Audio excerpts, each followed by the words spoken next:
The silence of Lake Hughes Road is absolute in the hours before dawn.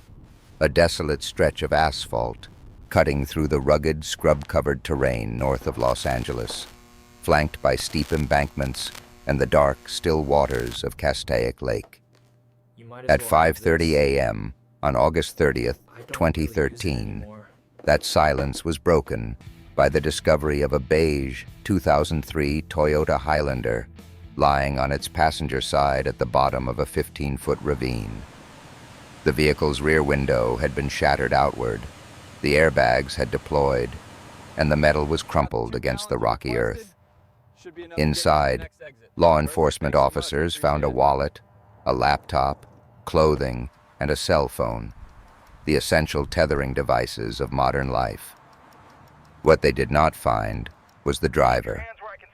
Bryce Laspisa, a 19-year-old sophomore at Sierra College, had vanished, leaving behind no note, no trail of blood leading away from the wreck, and no witnesses to his final moments.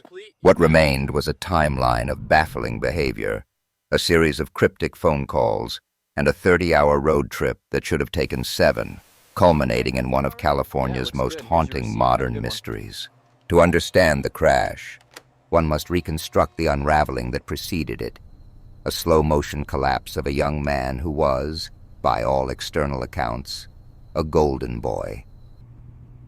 Raised in the affluent suburbs of Laguna Niguel, California, by his parents, Michael and Karen Laspisa, Bryce was a talented artist studying graphic and industrial design.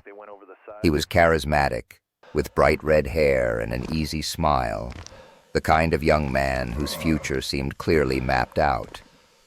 But as the fall semester of 2013 began at Sierra College in Rocklin, roughly 450 miles north of his family home, the stability of Bryce's world quietly began to fracture.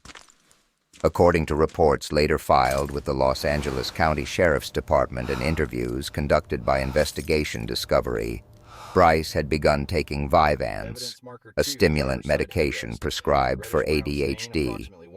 While effective for focus when used correctly, Vyvanse has known side effects when abused or taken in high doses, including insomnia, mania, and paranoia. Friends reported that in the days leading up to his disappearance, Bryce was drinking heavily and likely abusing the medication to stay awake for video games and schoolwork, creating a volatile chemical cocktail in his system.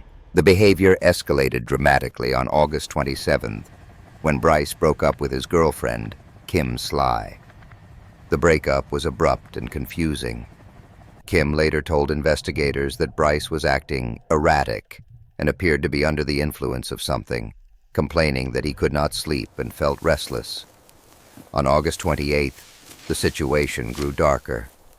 Bryce drove to Kim's apartment late at night, claiming he wanted to talk, but his demeanor was detached, almost hollow. Before leaving, he did something that psychologists and investigators would later view as a classic pre-suicidal marker or a sign of preparing for a departure. He gave away his Xbox console and a pair of diamond earrings given to him by his mother. When friends asked why, he simply said he didn't need them anymore. At 11:30 p.m. on August 28th, Bryce called his mother, Karen Laspisa. He told her he was driving home to Laguna Niguel to talk to her. He said he had a lot to talk about, but refused to elaborate over the phone, insisting that it had to be done in person. The drive from Sierra College to Laguna Niguel is a straight shot down Interstate 5 that typically takes 7 hours. Bryce Laspisa would never finish it. The timeline of August 29th stands as the most baffling aspect of the investigation, a chronicle of stagnation that defies logical explanation. By 9:00 a.m., nearly 10 hours after he left Rocklin, Bryce's car ran out of gas near Buttonwillow, a remote agricultural stop in Kern County, only a few hundred miles into his journey. He did not call a tow truck. He did not walk to a nearby station. He simply sat in his car. At 12:00 p.m., the Laspisa family's roadside assistance provider, responding to a frantic request from Karen and Michael, arrived at the vehicle. The technician, a man named Christian, delivered 3 gallons of gasoline. Christian later reported to the Santa Clarita Valley Signal that Bryce seemed lucid, polite, and physically fine. Christian watched Bryce refuel the vehicle and offered to follow him to the nearest gas station to ensure he filled the tank completely. Bryce declined, saying he would go alone. Christian left, believing the crisis was resolved. He was wrong. For reasons that remain the central enigma of the case, Bryce Laspisa remained parked in that same spot in Buttonwillow for the next 13 hours. He did not sleep. He did not eat. He simply sat in the sweltering heat of the Central Valley. During this time, Karen Laspisa was in constant contact with him. Phone records indicate multiple calls exchanged between mother and son. When she asked why he wasn't moving, Bryce offered vague, circular excuses. He was hanging out, he was tired, he was getting ready to leave, or he was stretching his legs. Terrified by his stagnation, Karen Laspisa called the Kern County Sheriff's Department to request a welfare check. Deputy officers arrived at the scene and found Bryce sitting in the Highlander. The deputies performed a field sobriety test, which Bryce passed. They searched the vehicle for drugs or alcohol and found nothing. Because he was a legal adult, lucid, and not breaking any laws, the police had no legal grounds to detain him. They told him to call his mother. Karen spoke to Bryce again, and she later told reporters that he sounded clear. He told her, "Mom, I'm okay. I'm going to get some soda, and I'm coming home." The police watched Bryce merge back onto Interstate 5, heading south. It was now late evening on August 29th. Bryce was now back on the road, theoretically less than 3 hours from the safety of his parents' home. But his behavior remained nonsensical. Instead of driving straight to Laguna Niguel, he exited the highway again near Castaic Lake, a recreational area roughly 40 minutes north of Los Angeles. Credit card records show Bryce made a purchase at a gas station in Castaic at 1:50 a.m. on August 30th. He bought a drink. This transaction confirms he was alive, mobile, and functioning just hours before the crash. At 2:08 a.m., Bryce called his mother one last time. This is the most scrutinized moment in the case. According to Karen, the conversation was brief. Bryce said he was too tired to drive. He told her he was going to pull over in a residential area to sleep. He assured her he would drive home in the morning. His voice was calm. There was no panic, no goodbye, no indication that he was standing on the precipice of a catastrophe. 3 hours later, the California Highway Patrol discovered the wreck. The investigation that followed, led by the Los Angeles County Sheriff's Department, uncovered disturbing details about the crash mechanics that suggested this was no ordinary accident. Investigators analyzed the tire tracks and the road surface and found absolutely no skid marks. In a typical accident where a driver falls asleep or loses control, there is almost always evidence of swerving or panic braking as the driver wakes up or tries to correct the vehicle. The absence of skid marks suggested the vehicle accelerated towards the edge of the embankment without hesitation. The angle of the crash indicated the car was driven off the road deliberately. Furthermore, the rear windshield of the Highlander was missing. It had been popped out from the inside. The driver's side door was blocked by the terrain, and the passenger side was pressed against the ground, making the rear window the only viable exit. Inside the car, police found Bryce's phone and wallet, items a person intending to start a new life would almost certainly take.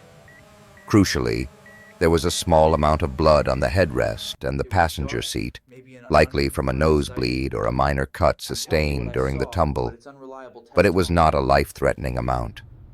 This confirmed that Bryce Laspisa survived the crash and was physically capable of walking away. Search and rescue teams deployed bloodhounds to the scene, hoping for a quick resolution. The dogs picked up Bryce's scent at the crash site, and tracked him moving away from the car, down a paved road, crossing over the dam. The trail led the dogs to a truck stop on the other side of the lake, where the scent vanished abruptly. This detail has fueled two divergent theories that have divided amateur sleuths and investigators alike. The first is that Bryce walked to the truck stop and hitchhiked out of the area, intentionally disappearing into the vast American highway system.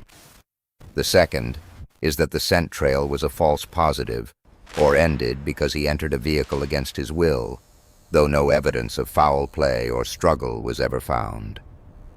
For weeks, Castaic Lake was the center of a massive operation. Divers scoured the lake bottom, fearing Bryce had drowned or committed suicide in the water, their efforts complicated by the deep silt and poor visibility. Helicopters with thermal imaging scanned the dry brush of the surrounding hills. Volunteers handed out thousands of flyers. Less than a week after the disappearance, on September 4th, 2013, a cyclist discovered a burning body near the upper reservoir of Castaic Lake, just miles from the crash site. The media frenzy was immediate, with the Los Angeles Times reporting that investigators were looking into the connection.